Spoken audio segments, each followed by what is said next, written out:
अपने पसंदीदा शो के फुल एपिसोड देखने के लिए अभी डाउनलोड करें दंगल प्ले ऐप।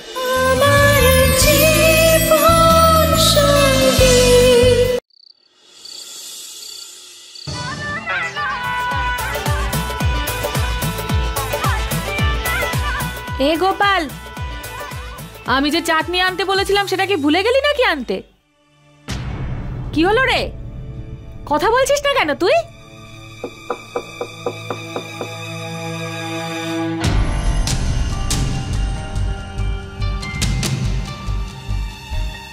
আরে ম্যাডাম, কি কাজ আছে আমার কাছে?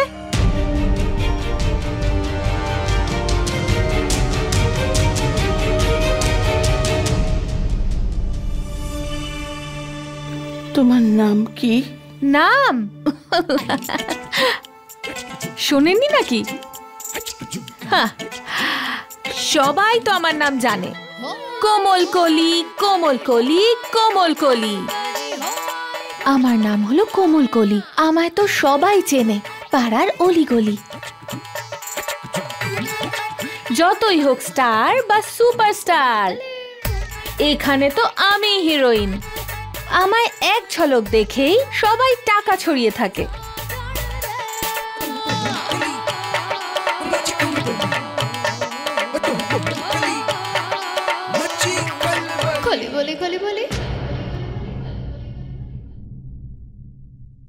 তোমার জন্য একটা লাভজনক প্রস্তাব এনেছি, করবে?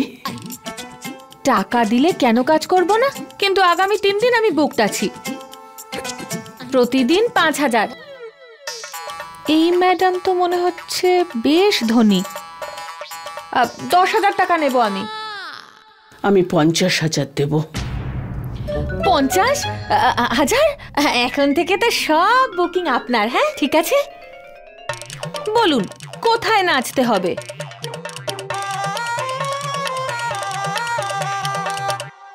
কাজটা নাচার নয়,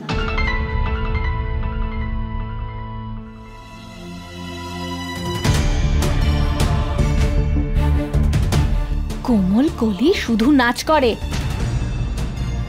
কারো সাহস নেই আমাকে ছোঁয়ার। এই ছুরিটা দেখতে পাচ্ছেন? আমি নাচবো না তাহলে 50,000 টাকা কিসের জন্য পাবো বলুন? আপনাকে দেখে তো তেমন মনে হচ্ছে না। তাহলে কি ব্যবসা করতে এসেছেন এখানে? হ্যাঁ না না, তুমি ভুল ভাবছো, ওরকম কোনো কাজ নয়।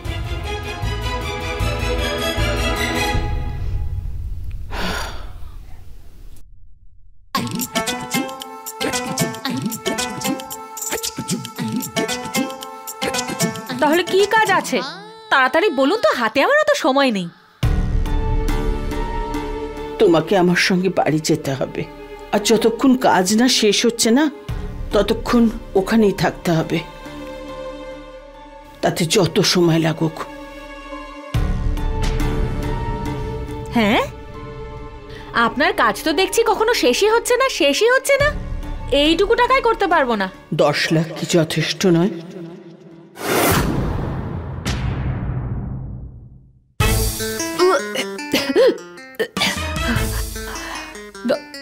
দশ লাখ? আপনার মুখ থেকে এ আমি কি কথা শুনলাম? বলুন কি কাজ আছে? শুরু থেকে বলতে হবে।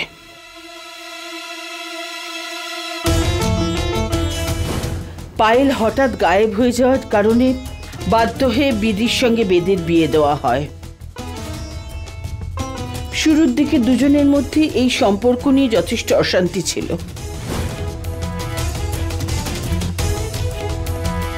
তারপর আস্তে আস্তে ওদের মধ্যে বন্ধুত্ব হলো, আর সেই বন্ধুত্ব ভালোবাসায় পরিণতি পেল। তারপর যখন দুজনেই সম্পর্কটা মেনে নিল, তখন পায়েল ফেরত এলো বেদের ওপর নিজের অধিকার কায়েম করতে। ততদিনে বিধিকে বেদ ভালোবেসে ফেলেছে, আর বিধি চলে যাওয়ার পরে বেদ একদম শান্ত নির্জীব হয়ে গেছে।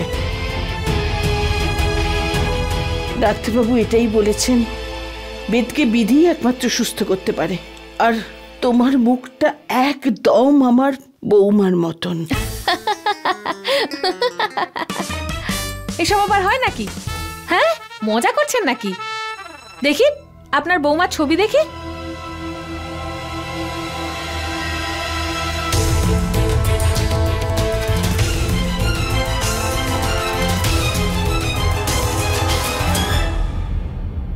আরে এ কি দেখলাম আমি, সেম টু সেম ডিটো। এতদিন আমি শুনেছিলাম এক রকমের দেখতে মানুষ হয়ে থাকে, এ তো দেখছি আমরা দুজন একসঙ্গে থাকলে দুজনেই নাচতাম, অনেক টাকা কামাতাম। কলি বলি কলি বলি, আমি আমার ছেলের জীবনের কথা বলছি, আর তুমি তুমি শুধু টাকার কথা ভাবছো। আরে তোমার জন্য কি জীবনে শুধু টাকা টাকা টাকাই না? এই যে ম্যাডাম, কোমল কলি হয়তো নাচ করে খেতে পারে, কিন্তু এসব কাজ করতে পারবে না, বুঝেছেন? হ্যাঁ, টাকাকে ভগবান মানি। আপনাদের কাছেও যেমন টাকা লক্ষ্মী হয়, আমার কাছেও টাকা হলো মা লক্ষ্মী। মাতাল বাবা যখন আমায় রাস্তায় ছেড়ে দিয়ে গিয়েছিল, তখন মা লক্ষ্মী সাহায্য করেছিল। যখন শরীর খারাপ হয়েছিল, তখন মা লক্ষ্মীর জন্যই আমি বেঁচে ফিরেছিলাম। কোমল কলি অনেক দুনিয়া দেখেছে। আজকালকার যুগে টাকা ছাড়া কিচ্ছু হয় না। কোমল কলি সব বিষয়ের জন্য টাকা নেয়, তাও এই জগতের থেকে আলাদা। কারণ কোমল কলি কথা দিয়ে কথা রাখে, কখনো ভোলে না। আপনার ছেলে যদি ঠিক না হয় না, তাহলে কোমল কলি আপনার থেকে একটা টাকাও নেবে না।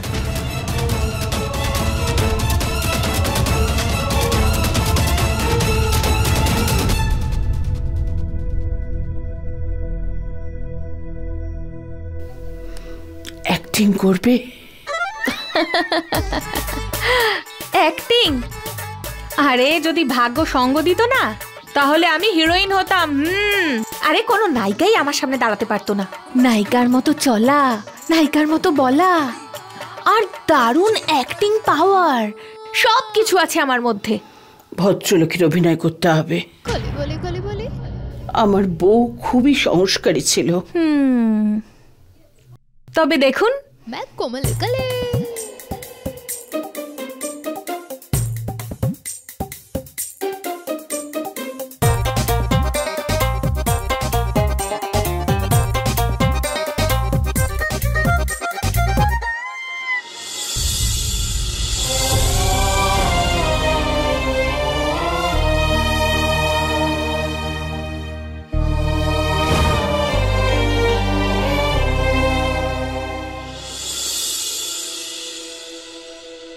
মা, আপনি খেয়েছেন তো? আমি মন্দিরে যাচ্ছি প্রদীপ জ্বালাতে। না না, আমি আজ কিচ্ছু খাবো না। একাদশীর ব্রত রেখেছি আমি, আপনি খেয়ে নেবেন।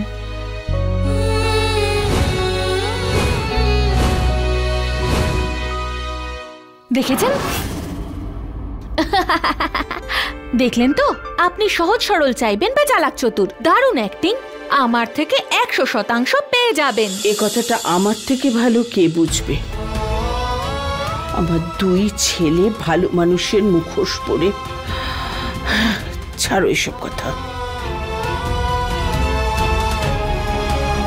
তুমি শুধু বিধি সেজে আমার বাড়ি চলে এসো, কারণ বেদ বিধিকে দেখলে তবেই ওর বাঁচার ইচ্ছে ফিরে পাবে, আর ও শুধু কাজ করবে। আর তবেই আমার বেদ ঠিক হয়ে উঠবে।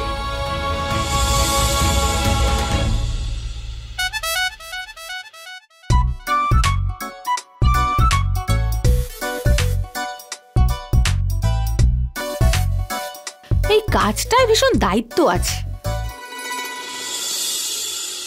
কিন্তু এই কাজটা শুধু তুমিই করতে পারো। আসবে আমার বাড়ি, আমার বেদের বিধি হয়ে।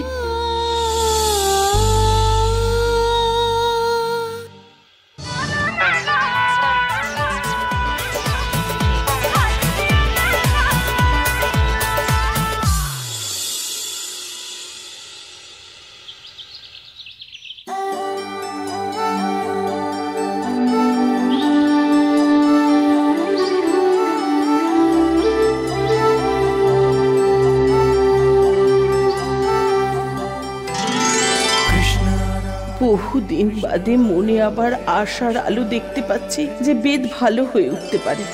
এবার আমাকে নিরাশ করো না ভগবান।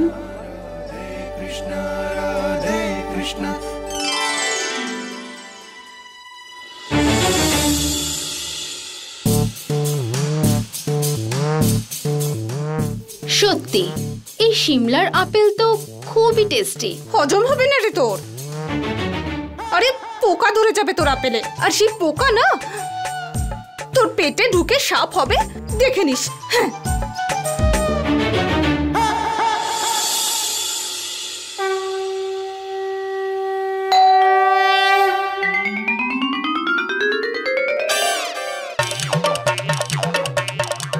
আমি কেন খুলবো যদি তোর অতিথি হয়?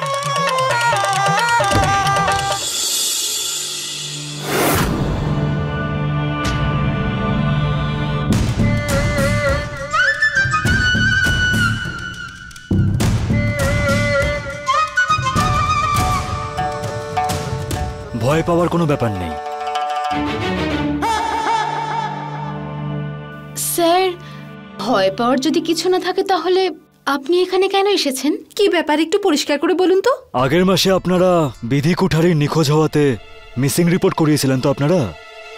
হ্যাঁ, রিপোর্ট তো লেখাতেই হতো, না হলে বিমা থেকে টাকা উঠতো কি করে? অ্যাকচুয়ালি স্যার, যদি কমপ্লেন না করতাম তাহলে ইন্স্যুরেন্স ক্লেম করতে পারতাম না। ডেড বডি পাওয়া গেছে? তাহলে তো ক্লেমটাও পেয়ে যাবে। হ্যাঁ, দেখুন, না বডি পাওয়া গেছে না ইন্স্যুরেন্সে ক্লেম, বরং ওই মানুষটাকে পাওয়া গেছে যার নামে আপনারা রিপোর্ট লিখিয়েছিলেন।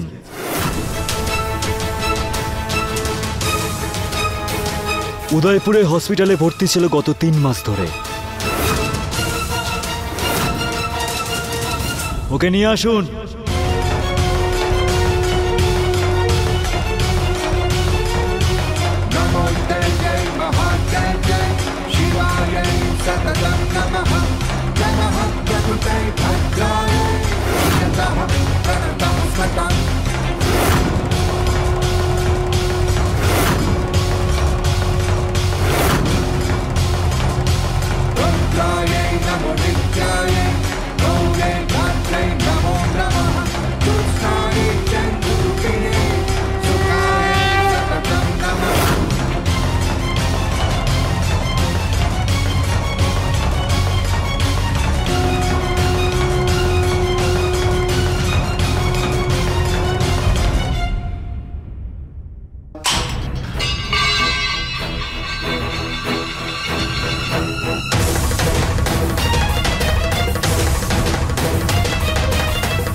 এই হলো বিধি। Same to same.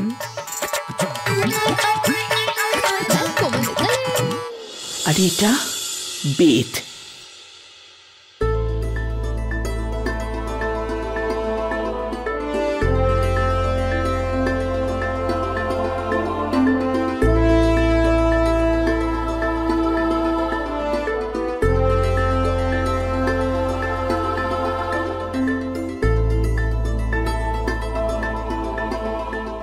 আর হ্যাঁ, এ হলো সূর্যমুখী, আমার বিয়ান, বিধির মা। আর বিশেষ করে একে চিনে নাও, এ তোমার ছোট বোন পায়েল, যে বেদকে বিয়ে করতে চেয়েছিল। এই হলো ভারতী আর ভারতীর স্বামী। আপনার পরিবার তো দেখছি অনেক বড়, টিভি সিরিয়ালের মতো। এই পায়েও সমস্যা ছিল, ও এইভাবে চলতো, এইভাবে।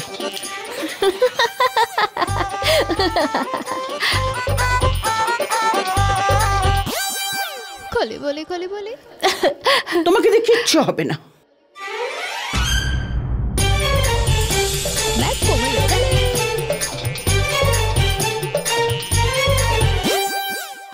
একদম ঠিক। শাশুড়ি মা, শাশুড়ি মা নয়, বিধি মা বলতো আমায় এটাও খেয়াল রাখবে যে তোমার যে দুজন যা আছে, ইমারতি আর দিব্যা, খুব চালাক ওরা। মা, আমি বিধি খুব আস্তে আস্তে কথা বলতো। আর আপনার ছেলেকে কি বলে ডাকতো? আমার বেদকে ও বেদ বাবু বলতো।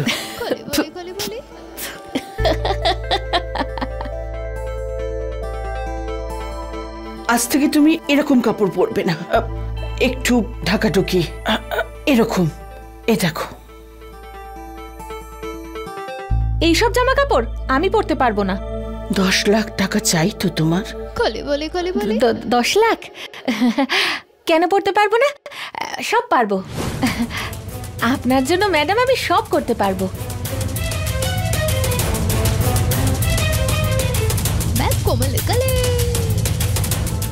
এবার আমার পেট ভালো হয়ে যাবে।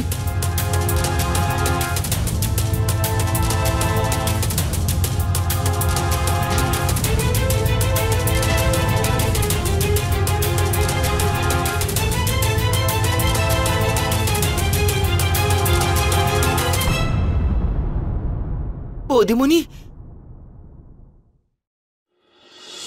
বৌদিমণি তুমি ফিরে এসেছো। জয় শ্রীকৃষ্ণ, জয় শ্রীরাম। শ্রীকৃষ্ণ চমৎকার করে দিয়েছেন। মাসিমার প্রার্থনা ঠাকুর শুনেছেন বৌদিমণি। এবার কিন্তু নারকেল ফাটানোর সময় এসে গেছে।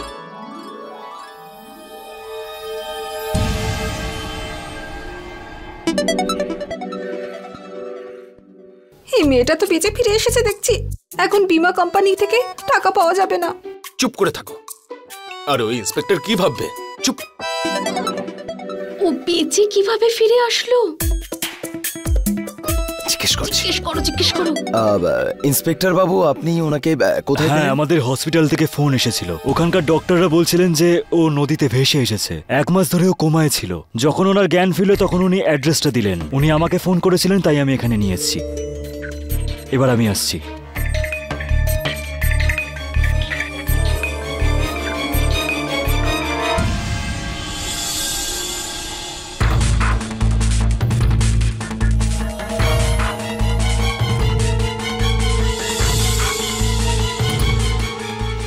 বৌমা, মা,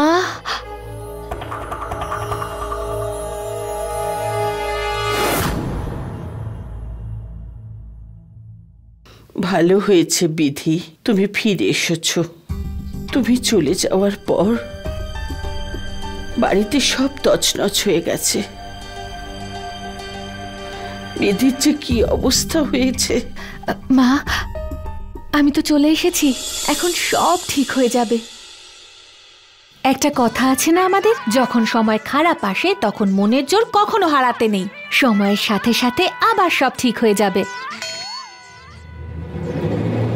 একটু বেশি হয়ে যাচ্ছে।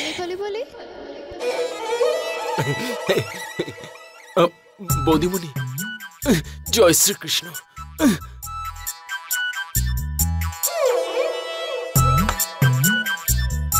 জয় শ্রীকৃষ্ণ। বৌদি এসে গেছে, বৌদিমণি এসে গেছে। মানত করেছিলাম তাই আজ আমার মানত পূরণ হয়ে গেছে। গোবর্ধন, চল বৌমার গৃহপ্রবেশের ব্যবস্থা করি। হ্যাঁ মাসিমা। বিধি, তুমি এখানেই দাঁড়াও, আমরা আসছি। বৌদিমণি এসে গেছে, বৌদিমণি এসে গেছে। আসুন মাসিমা।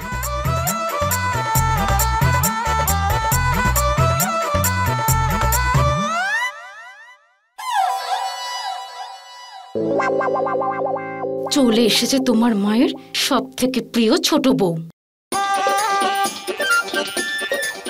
কতক্ষণ ধরে এখানে দাঁড় করিয়ে রেখেছে, আর এরা সবাই আমাকে এমন ভাবে দেখছে যেন আমি চিড়িয়াখানা থেকে এসেছি।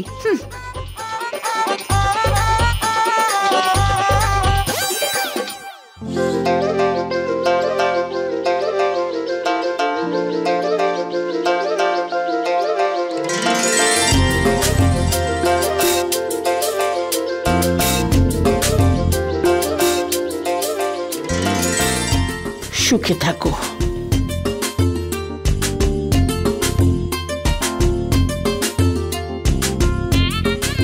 বৌদিমণি এসো ভেতরে।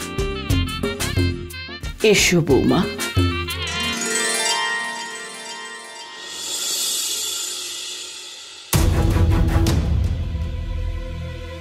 আচ্ছা, বিধির কোন পায়ে যেন প্রবলেম ছিল, আমার তো মনেই পড়ছে না।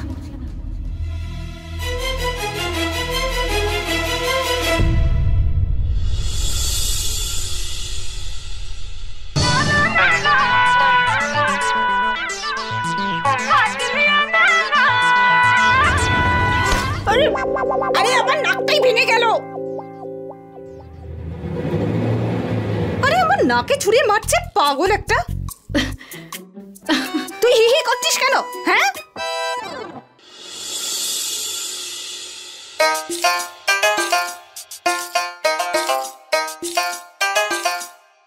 কি বলো তো, এই কাজটা করবার আগে জুতোটা খোলা উচিত ছিল। 1 মাস ধরে আমি তো বিছানাতেই ছিলাম, তাই শরীরটা এখনো ঠিকমতো চলছে না। সরি দিব্যাদি।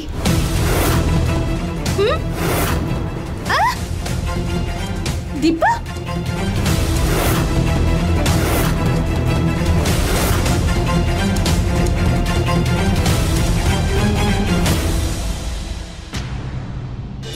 फुल एपिसोड देखने के लिए अभी डाउनलोड करें दंगल प्ले ऐप।